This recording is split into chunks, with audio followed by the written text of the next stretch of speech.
bicara masalah orang serakah ya. Orang serakah itu ada macam-macam bentuknya ya. Jadi ada yang terlihat langsung kita baca ya, oh ini orang memang serakah.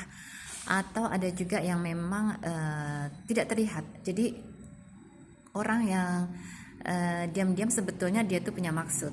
Nah, yang justru paling berbahaya itu kalau menurut saya itu justru orang yang diam-diam itu punya maksud ya, karena tanpa kita sadari dia itu berusaha untuk mengambil hak-hak kita. Nah, orang seperti inilah yang biasanya tipenya itu adalah tipe orang asas manfaat ya. Jadi biasanya orang seperti ini tuh orang yang permainannya licik, orang yang permainannya itu bisa dengan penuh kepura-puraan ya. Nah, gimana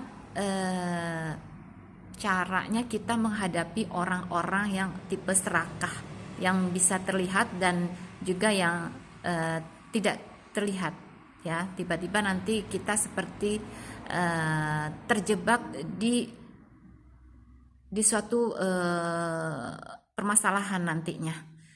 Nah, kalau menurut saya pribadi nih ya, menghadapi tipe orang serakah seperti ini lebih baik menjauh, karena kalau kita mendekat pun mereka itu nantinya juga akan terus, terutama yang secara sembunyi-sembunyi ya, yang kita tidak kelihatan kalau dia tuh memang punya maksud ingin menguasai hak kita, itu biasanya dia itu secara lebih berbahaya, karena diam-diam dia itu nanti pura-pura baik dengan kita, pura-pura ramah kepada kita ya, tapi sebetulnya dia tuh punya maksud tertentu. Nah, bagaimana cara mengenali orang yang tipe serakah seperti ini? Nah, untuk mengenali tipe orang yang serakah seperti ini memang tidak terlihat. Jadi kita biasanya akan tahu memang tidak secara langsung ya, tapi harus dengan pakai feeling juga, atau enggak dari fenomena kejadian yang ada. Misalnya kita tes aja di saat kita kita sedang susah, atau kita sedang kasarannya sedang dalam terkena suatu musibah, apakah dia akan siap datang membantu kita, menolong kita dan lain sebagainya.